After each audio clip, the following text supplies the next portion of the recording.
na vurugu. Wanaanza kupiga kelele, nikadhani wametoka masherehe zao labda kulewa. Mimi nikaamua nitulie. Dakika kidogo tena nasikia vurugu. Naona msichana mmoja ametoka anavuja damu, ameshika mkono kwa shingo. Tukamuuliza, amesema amedungwa. Kajaribu hata kuambia mtu wa boda boda nimpatie 1000 nipatie pikipiki yake nije. Actually ladies, nataka niulize kitu kimoja na nyinyi wanaume. What is real happening?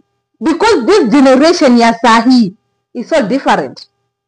Juzi hata mwezi haijaisha Machakos hapa, jamaa alikatakata demu wake into pieces. Juzi tu na panga. Today in Makindu KMTC, wengine nao ni hao wamedungana na kisu because you may realize she's cheating on you. No, if someone is cheating on you, tell this person, look for another person. Here how there's a lot of ladies. Here how there's a lot of men. Please, if you date a toxic man, never date a toxic man. Because if you date a toxic man, njua na wata kapitia. Because this person will not understand you. Mtu mwenye ukimuuliza kitu amekuja juu. Sasa look at, umemdunga kisu, umemuua. What have you gained? What have you gained of killing her? Jamani. Hii si mambo mazuri yanayoendelea. And we must stop this. Earlier is the best.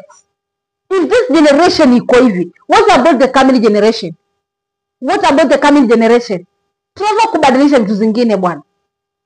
Mwanaume si mmoja, ukikuwa ati broken achana naye, fuka kwingine, tafuta mwingine. Stalking someone to death, you are not gaining anything there. Guys, this is too much. KMTC of Makindu, this is what has happened. You can see the picture there. You have seen the video and nimewaitea mara ya kwanza.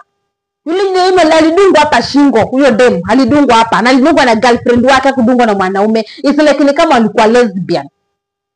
So this lesbian, demu akagundua kwamba husband, let's call her boyfriend, because her girlfriend is cheating on her with another lady. Ndio sasa ikafanyika nini? Akamstalk into death. We must stop this, guys. It's not good actually. Heck, not good. This is too much, guys.